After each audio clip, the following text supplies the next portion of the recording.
দিঘিতে ফাতেমা নামে একটা 8 বছরের শিশুকে কুমিরে নিয়ে গিয়েছিল। তার মৃতদেহ আজকে ভোর 4:30টার দিকে আমাদের মাজারের পক্ষ থেকে উদ্ধার করা হয়েছে।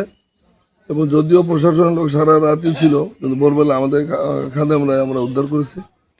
এখন প্রশাসনের লোক আছে এবং আমরা এখনই একটু পরে হয়তো, যেহেতু মেয়েটা মুসলমান, আমরা সৎকারের ব্যবস্থা করব এবং স্থানীয় প্রশাসন, জেলা প্রশাসক মহোদয়, পুলিশ সুপার মহোদয় গতকালকে তারাও এখানে পুলিশের তৎপরতা ছিল, উপস্থিত ছিলেন।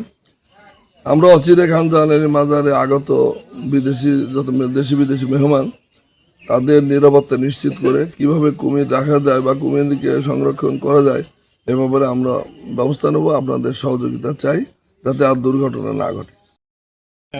মেয়েটার মার কোথায় বাড়ি কোথায় ঘর এটা আমরা কখনো জানি না। মেয়েটার যখন 1 বছর বয়স তখন ওই বাচ্চা কোলে করে নিয়ে, ওর মা হলো পুরো পাগল, একলে ব্রেন শট, ভালো মন্দ কিছুই বোঝে না। দরগায় ঘুরতো, বাচ্চাটাকে নিয়ে ভিক্ষা করে চায় চিনতে খাতো। এরকম করতে করতে মেয়েটা একটু বড় হয়েছে। বড় হলে 1 বছর যাবৎ মেয়েটাকে আমি দেখভাল করি, আমার কাছে রাখি। এইভাবে আমার একটা পত্নী আছে, ওদের কাছে নিয়ে একসাথে রাখি, কাপড় চোপড় সব কিছু এভরিথিং আমি দিই। কালকে হঠাৎ করে প্রতিদিনই সবাই দিঘিতে গোসল করে, কখনো কিছু হয়নি। কালকে হঠাৎ করে মেয়েটা রাত্রে আমি ডাকতেছি, ফতে আসো ঘুমাতে আসো। 7:30 বাজে আনুমানিক, 7টা 7:30।